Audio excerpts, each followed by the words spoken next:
Feels good in here today, right? I wanted to start with a quote, a story really, from Shalom Aleichem, who was a Yiddish author, and about a century ago, he left Eastern Europe and came to the US, and living in New York City, he put his head in his hands and he said, "This country is going to be the death of the Jews." How many of you have thought or heard similar things in your lifetime? The openness of our society, the feeling of really anything is possible here, felt to Shalom Aleichem like, how will these people still choose to be Jews when they have everything? Why would they choose being a people? And the thing that I find so remarkable about Shalom Aleichem statement, which first of all, I feel the fear in it, but I don't believe it's true. I think we've all thought thoughts like that, but I don't believe them. And what I find so remarkable about his statement is that there's a midrash, the rabbis imagining, in reaction to this week's Parshat Bamidbar. So in this week's Parsha, we learn that the people are Bamidbar, which you heard translated earlier as wilderness, could also be desert. I want to think of those in a little bit as two possible different things. The people are Bamidbar, and they have to go through the Midbar in order to get to the Promised Land. And a midrash explains that the reason that God sent the children of Israel through the Midbar as they journeyed out of Egypt was that the Holy Blessed One thought, if I lead them the direct way, if they go straight into the land and experience the comfort, the wealth, the privilege of being autonomous, working the land themselves, they will not engage in Torah. Instead, I'm going to lead them through the wilderness. They're going to eat manna and drink the water of the miraculous well, and in that way, the Torah is going to settle in their bodies. So this midrash makes a claim that there is something about the experience of being Bamidbar that transforms Bnei Yisrael and prepares them to be in the land. So on the one hand, there's an epic story being set up here of a people needing to have a certain experience that shapes them and prepares them meaningfully for the life that God wants them to live in a specific place. And it also raises a core question for me, which is, what is our experience of life?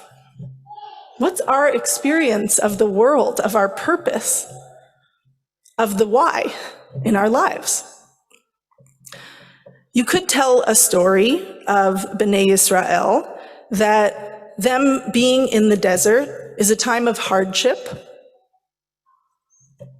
The desert is bleak and open and potentially a frightening place. And you could also tell this story in a slightly different way. You could say that in the desert, the people lived entirely off of God's grace. They received man, bread from the heavens.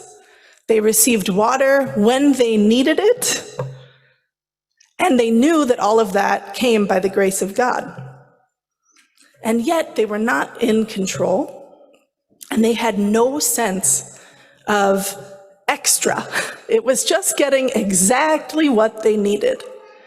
And what our midrash tells us is that God thought that that would be good for the people, to have that experience of living directly off of God's grace and goodness, and that somehow that would prepare them for a time when they would be responsible and they would be in charge. And we are supposed to imagine that all of that is connected also to Torah.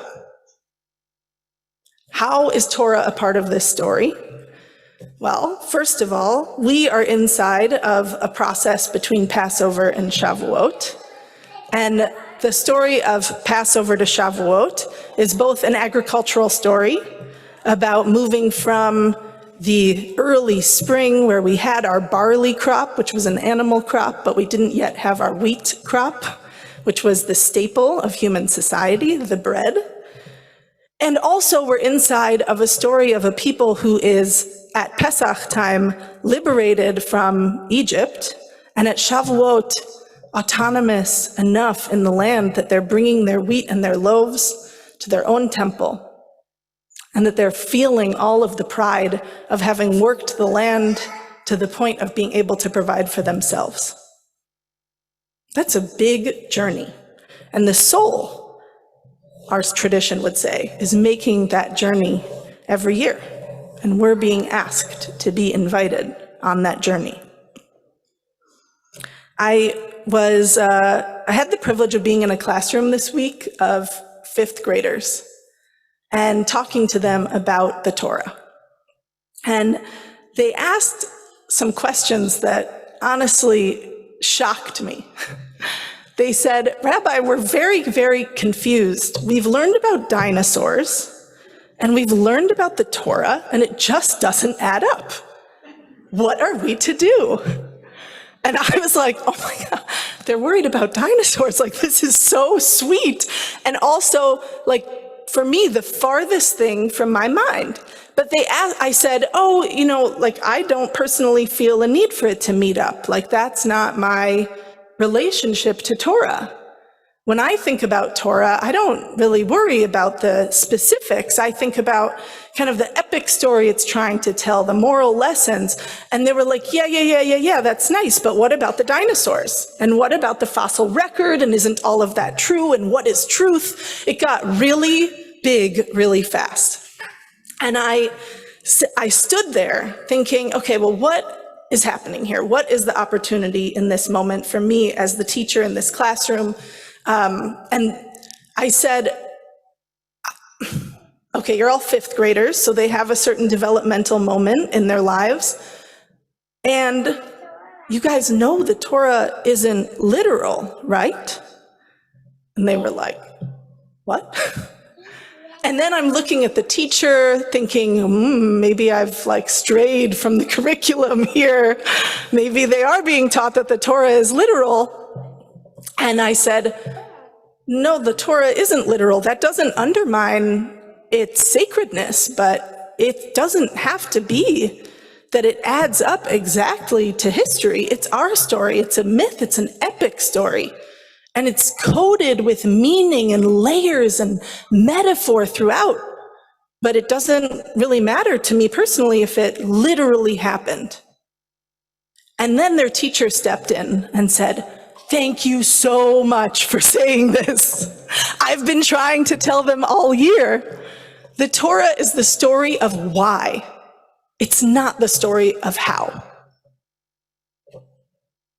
I want to repeat her words and I want to give her credit. This is Mora Clara Geba at Hillel. She said, I've been trying to tell the 5th graders the Torah is the story of why, not the story of how.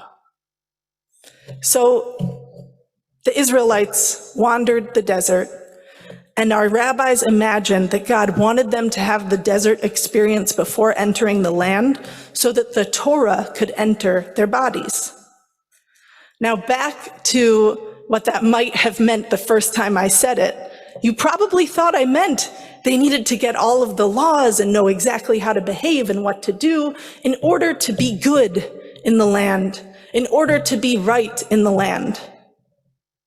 And yet, I think with this frame of what the Torah is the story of why. I want to take one step back from the particulars of this narrative and say part of what is going on is that the people in the desert are receiving an understanding of why. Not just how and not just what, but why. Why they should live a certain way. Why they should follow their particular story when they enter the land and have a very different experience of what it means to work and live. And back to Shalom Aleichem a century ago, lamenting what it would mean for the American Jews to have the experience of living in this place, where we would have an open society, where we wouldn't have necessarily external pressure to remain Jews, but rather we would have to choose to be Jews. That piece that I believe he was missing, that I think we are in the process of discovering for ourselves, is the why and not the what of Judaism. Judaism is a birthright, but it's also something that gives meaning and guidance and direction, and it is not literal, which means it is a process that we all have to undertake in our own lifetimes, a process of discernment and understanding, of bringing ourselves and our real personal experiences to the stories and their interpretations that have been going on for millennia. So as we enter the book of Bamidbar, and Nomi, really, I couldn't say it better myself, we are invited into a process of understanding what we're going to do with our time in the desert. And that time in the desert is one where I hope we can all settle into our own sense of why, not what and how. Shabbat Shalom.